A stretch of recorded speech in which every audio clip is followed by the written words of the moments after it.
ওমর ফারুক রাদিয়াল্লাহু তাআলা আনহু খলিফাতুল মুসলিমিন জিজ্ঞাসা করলেন, ও খাব্বাব,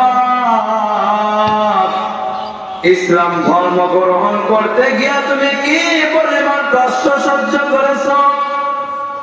ওমর ফারুক রাদিয়াল্লাহু তাআলা আনহু জিজ্ঞাসা করলেন, খাব্বাব বললেন, ও খলিফাতুল মুসলিমিন, আপনি বলেন, আপনিও তো ইসলাম ধর্ম গ্রহণ করেছেন, আপনার কি কষ্ট হয়েছে?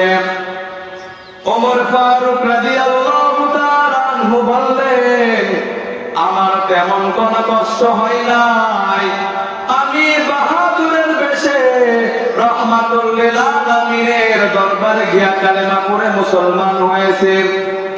খাব্বাব, তুমি শোনাও, তোমার ইসলাম ধর্ম গ্রহণ করতে গিয়া তুমি কি পরিমাণ কষ্ট সহ্য করেছো?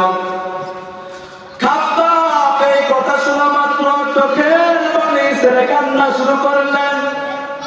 ওমর ফারুক রাদিয়াল্লাহু তাআলা আনহু বললেন, ও খাব্বাব, আমি তো তোমাকে কান্না করতে বলি, তুমি কেন কান্না করো? খাব্বাব তার জিহ্বা মোবারক বের করে দিয়েছেন। ওমর খাব্বাবের দিকে তাকায় দেখে খাব্বাবের জিহ্বার মাঝখানে বাড়তি গোশতের টুকরা দেখা যায়। ওমর চিল্লায় বলে, ও খাব্বাব, ইসলাম ধর্ম গ্রহণ করতে গিয়া তুমি এত কষ্ট সহ্য করেছো, তোমার জিহ্বার মধ্যে কি টিউমার? খাব্বাব বলে, না না, আমার কোনদিন টিউমার হয় নাই, তা তোমার জিহ্বার মাঝখানে বাড়তি গোশতের টুকরা দেখা যায় কেন? খাব্বাব বলেন, রহমাতুল লিল আলামিনের দরবারে কালেমা পড়ে মুসলমান হয়েছি, এই জন্য আমার বংশের লোকেরা আমি খাব্বাবের হাতে পায়ে রশি লাগাইয়া ওই পাহাড়ের দেশে নিয়ে গেল।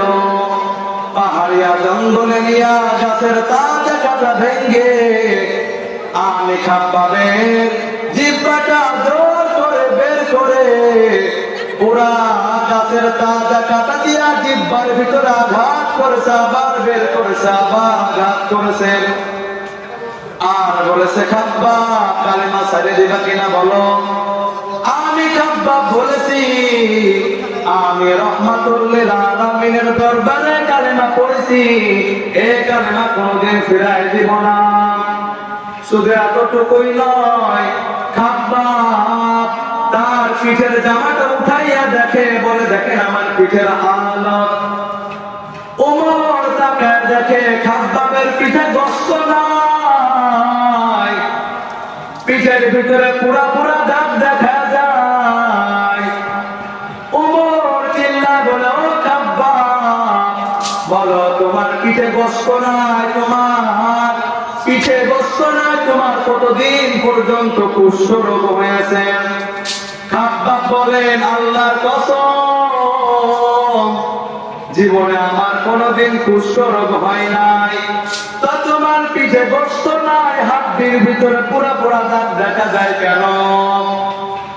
খাব্বাব চোখের পানি ছেড়ে কান্না করে বলেন, ও খলিফাতুল মুসলিমিন, আমি যে রহমাতুল লিল আলামিনের দরবারে, মায়ার নবী রহমাতুল লিল আলামিনের দরবারে কালেমা পড়ে মুসলমান হয়েছি, এজন্য আমার বংশের লোকেরা আমি খাব্বাবের ফাঁকা মাঠের মধ্যে নিয়া জ্বলন্ত আগুনের কয়লা সাজাইয়া আমি খাব্বাবের পিঠের জামা কাপড় খুলিয়া ওই জ্বলন্ত আগুনের কয়লার উপরে শোয়াইছে, বুকের উপর পাড়া দিয়া হাতের লাঠিটা দিয়া ওরা আমাকে মেরেছে। আর বলেছে, খাব্বাব, কালেমা ছেড়ে দিবা কিনা বলো? আমি খাব্বাবের নিজ কানে আওয়াজ শুনতে পেয়েছি, এই জ্বলন্ত আগুনের কয়লায় আমার পিঠের গোশতগুলো পুড়ে যায়। আমি খাব্বাব আসমানের দিকে তাকায় বলছি, হে মালিক, দুনিয়ায় কষ্ট দেয় সহ্য করা সম্ভব তুমি আমাকে ধৈর্য ধারণ করার তৌফিক দাও, এরপরও আমি পরকালের কষ্ট সহ্য করতে পারবো না। দুনিয়ার কষ্ট কিছুই না, পরকালের কষ্টের তুলনায় কষ্ট কিছুই না। এর আল্লাহর গোলাম নবীর উম্মতের দল ইসলাম ধর্ম গ্রহণ করায় কত কষ্ট করেছে।